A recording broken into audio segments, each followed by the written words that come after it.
This is a mantra I attempt to, don't always manage it, live by, as it's a great preventer to doing regrettable stuff like drunk texting an ex, getting embroiled in a futile 10-hour online argument, saying things you really wish you hadn't to your partner whilst knee deep in a row, and the list goes on. So is it easy? No, because when our amygdala is hijacked, we feel totally justified in doing or saying the thing we do in the moment.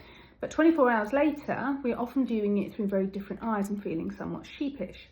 And when we are triggered, we go into one of the 4 physiological defense mechanisms: fight, flight, freeze or fawn.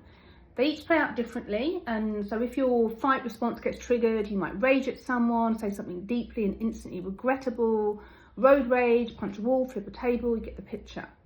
If flight is triggered, we panic, we instantly catastrophize, imagine the worst case scenario, and might even accuse someone of exactly that, act immediately when we don't need to, panic buy, obsess and lose sleep. Now, if freeze is triggered, we do exactly this. We freeze, we shut down, we avoid, we numb out. We see this when somebody receives some bad news and go into shock, and they might turn to food, drink, online shopping or substances to numb the feeling.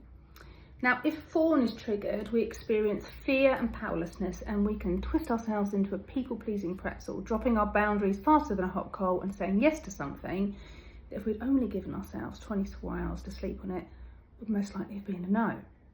This is the exact reason that doing nothing, especially when triggered, is a really good idea before doing something.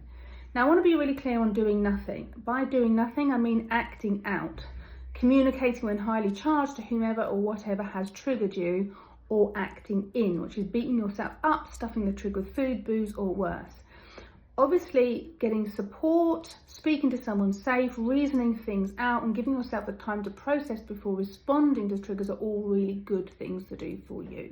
Before you do something, do nothing.